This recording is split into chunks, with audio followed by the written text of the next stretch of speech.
Analects of Master Guang-Qin, First Part.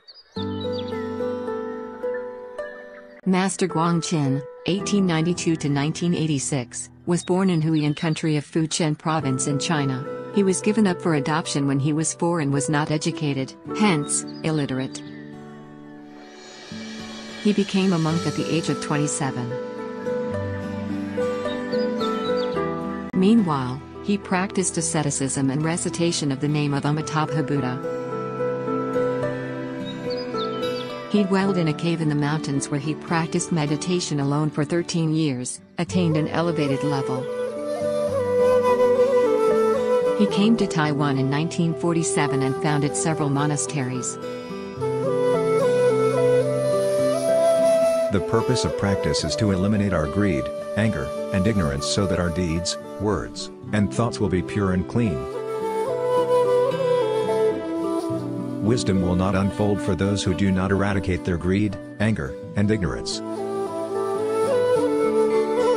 Likewise, those who cling to the pleasure of the 6 sense objects, sight, sound, smell, taste, touch, and ideas, cannot unfold their wisdom. Most of the karma we are born with is negative, little is virtuous. Therefore, we must practice asceticism to eradicate our karmic obstructions. Only after the evil thoughts have been expelled can right mindfulness come to the fore in us and steer us away from klesa, vexations, attitudes, views, emotional states, or conditions, arising from attachments that cause suffering or disharmony. With no designated time and place to feed, wild cranes have the whole wild world for themselves to find food instead. They fly and rest as they please and are truly at ease. Our practice ought to be like that, remain tranquil wherever at rest or in action. With no attachment and hindrance, our mind remains still and unmoved. Such is the state of true samadhi, true Buddhist concentration. The negative karma we have accumulated in the eons has grown as high as a mountain. The purpose of practice is to eradicate such karma. If we fail to practice diligently and continue to create more negative karma, that mountain of obstruction will grow to even more formidable height, barring us from escaping the cycle of birth and death. Practitioners should not quibble over who is right or wrong. When being wronged, we accept it even when we think we are right. If we are ready to admit mistakes and accept the wrong deeds that we are accused of, we will remain untroubled. If not, our mind will be disturbed and vexation will follow. Ascetic practice means training ourselves to renounce the body. We should realize that no matter how well we take care of it, this body is created and will eventually decay. What does it mean when we speak of renouncing the body?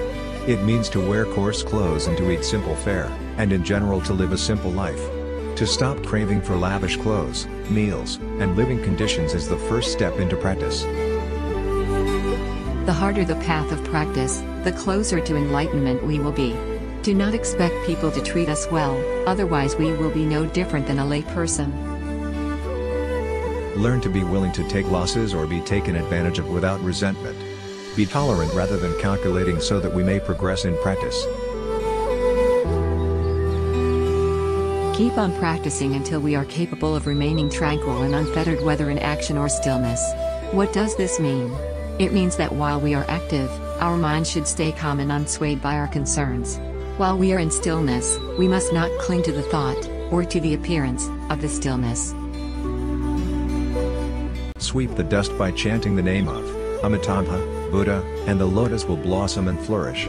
This stanza means that we practitioners ought to be guided by right mindfulness, purify our minds and turn all evil thoughts into proper ones by incessant mindfulness of the Buddha.